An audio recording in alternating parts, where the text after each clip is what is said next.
पिछले 15 वर्षों से अपनी प्रजा की रक्षा करता आया काई कबीले का सरदार शार्दुल एक बड़ी जंग जीतकर कबीले में दावत रखता है। शार्दुल के इस जश्न में कबीले का हर बच्चा, बूढ़ा, छोटा बड़ा, हर जानवर शामिल होता है।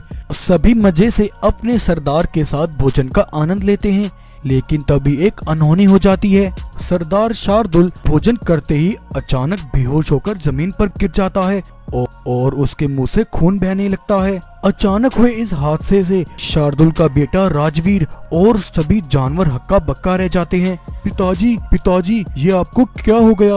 उठिए ना पिताजी, ये आपके साथ किसने किया? सिपाहियों, जल्दी से वैद को बुलाओ और कबीले के सारे दरवाजे बंद कर दो, कोई भी कबीले से बाहर न जाने पाए। वैद शार्दुल की जांच करता है। जांच के बाद ये पता लगा कि शार्दुल को खाने में जहर दिया गया है। सिपाही शार्दुल को खेमे के अंदर ले जाते हैं। वैद शार्दुल का इलाज शुरू करता है। कबीले में ये खबर तेजी से फैल जाती है। हे भगवान, हमारे सरदार को किसने जहर दिया है? हमारे सरदार को कौन जहर दे सकता है? आखिर उनके साथ ऐसा किसने किया है? सब किसने किया है? राजवीर, लगता है हमारे कबीले में कोई गद्दार है जिसने हमारे सरदार के खाने में जहर मिलाया है। वो जो कोई भी है, मैं उस गद्दार को ढूंढ निकालूंगा। उसने ऐसा करके अपनी मौत को दावत दी है। वो चाहे जितना भी छुप ले, वो गद्दार जल्द पकड़ा जाएगा। अपनी प्रजा के लिए हर समय मर मिटने वाला शार्दुल आज इस हालत में पहुंच गया था जहां सब उसके स्वस्थ होने की कामना कर रहे थे। आखिर शार्दुल के साथ ये सब किसने किया था, आइए जानते हैं। दरअसल ये बात 1 महीने पहले की है, जब एक दिन काई कबीले के सरदार शार्दुल ने अपने कबीले में एक ऐलान किया। ए मेरे लोगों, हम हमेशा हक के रास्ते पर चले हैं। हमने जिहाद के लिए बड़ी से बड़ी जंग लड़ी है। हक के रास्ते पर चलते हुए मैंने अपने कई जाबाज सिपाहियों को शहीद होते देखा है। हर डूबते सूरज के बाद एक नया सवेरा होता है। कई पीढ़ियों से खुशहाली में चला आया ये काई कबीला आगे भी ऐसे ही चलता रहे। इसके लिए जरूरी है कि अब एक नए सरदार का इंतखाब किया जाए। मेरे मरने के बाद काई कबीले का अगला सरदार मेरा बेटा राजवीर होगा। मैं आप सबके सामने राजवीर को काई कबीले का नया सरदार मुंतखब करता हूँ। शार्दुल के इस फैसले से कबीले के सभी जानवर बहुत खुश होते हैं। वहीं जानवरों की भीड़ में एक जासूस सिपाही ये सब सुनकर तेजी से वहां से भागता है और सरदार शार्दुल के छोटे भाई बलवीर के पास आता है। सरदार, आपके भाई शार्दुल ने काई कबीले में आज एक ऐलान किया है। उसने अपने बेटे राजवीर को काई कबीले का नया सरदार मुंतखब किया है।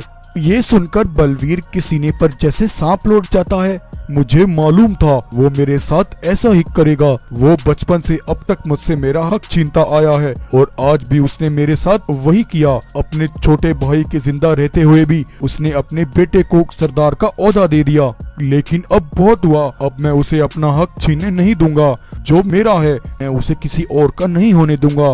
काई कबीला मेरा है और मैं उसका सरदार हूँ। ये सोचकर बलवीर एक प्लान बनाता है।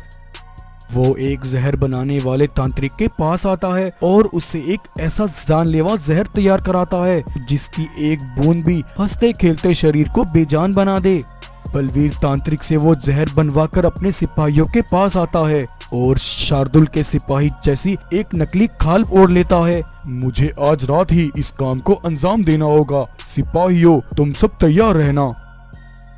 तब आधी रात सिपाही की खाल ओढ़े बलवीर काई कबीले में दाखिल होता है और शार्दुल के खेमे में जाकर उसके खाने में चुपके से वो जहर मिला देता है और दबे पांव वहां से रफू चक्कर हो जाता है।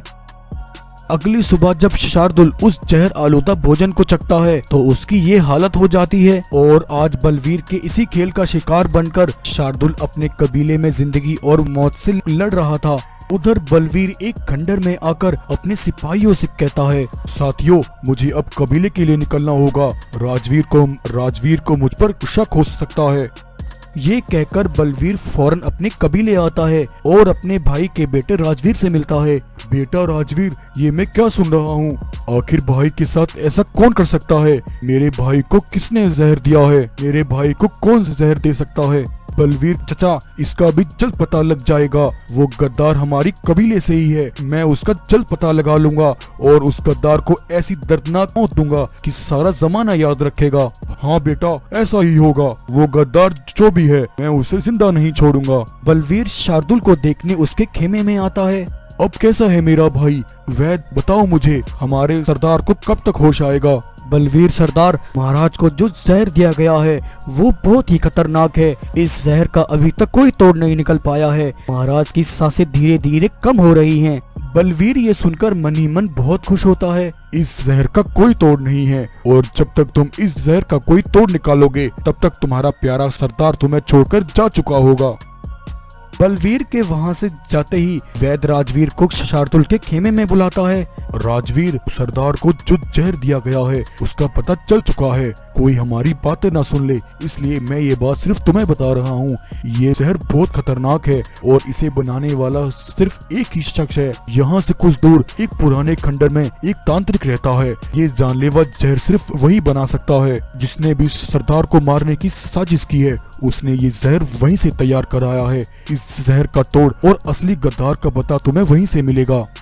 तब राजवीर अपने सिपाहियों के साथ उस तांत्रिक के पास पहुंचता है। सिपाहियों, पकड़ लो इस तांत्रिक को और इसे उल्टा लटका दो। राजवीर के सिपाही तांत्रिक को उल्टा लटका देते हैं। तांत्रिक, बताओ मुझे, वो जहर तुमसे किसने बनवाया था? किसके कहने पर तुमने वो जहर तैयार किया और उस जहर का क्या तोड़ है? जल्दी बताओ वरना मैं तुम्हारे प्राण यही निकाल लूंगा। रहम, सरदार मुझ पर रहम करो, मैं तुम्हें सब बताता हूँ। राजवीर, मुझसे ये जहर तुम्हारे चाचा बलवीर ने तैयार कराया था। इस सब के पीछे उन्हीं का हाथ है। वो तुम दोनों बाप बेटे को खत्म करके कबीले पर अपना कब्जा करना चाहता है। कबीले का असली गद्दार तुम्हारा चचा है। ये सुनकर राजवीर के होश उड़ जाते हैं। इसका मतलब कबीले का असल गद्दार मेरे चचा हैं। मुझे विश्वास नहीं होता। बलवीर चचा पिताजी के साथ ऐसा कैसे कर सकते हैं? बलवीर, तुमने जो किया है तुम्हें उसकी सजा जरूर मिलेगी। तांत्रिक, अब मुझे उस जहर का तोड़ बताओ। राजवीर, तुम ये दवा ले जाकर सरदार को पिला देना। सरदार ये दवा पीकर बिल्कुल ठीक हो जाएंगे। तब राजवीर वो दवा लाकर अपने पिता शार्दुल को पिला देता है। कुछ देर बाद शार्दुल को होश आ जाता है। राजवीर बेटा, मैं यहाँ क्या कर रहा हूँ? आखिर मुझे क्या हुआ था? तब राजवीर अपने पिता को सारी बात बताता है। शार्दुल अपने बेटे के मुंह से कबीले के गद्दार का नाम सुनकर हक्का बक्का रह जाता है। क्या मेरा सगा भाई मेरे साथ ऐसा खेल खेलेगा? मुझे इसका अंदाजा भी नहीं था। वो गद्दार बलवीर इसकी कीमत चुकाएगा। अगले दिन जब बलवीर कबीले में अपने भाई शार्दुल को देखने आता है तब कबीले में आते ही राजवीर के सिपाही बलवीर को कैद कर लेते हैं। अरे अरे राजवीर, ये सब क्या है? तुमने मुझे क्यों कैद किया? और तब इतने में सरदार शार्दुल खेमे से निकलकर बलवीर के सामने आ जाता है। शार्दुल को जिंदा देखकर कबीले के सारे जानवर बहुत खुश होते हैं, लेकिन वहीं बलवीर ये देखकर हैरान हो जाता है।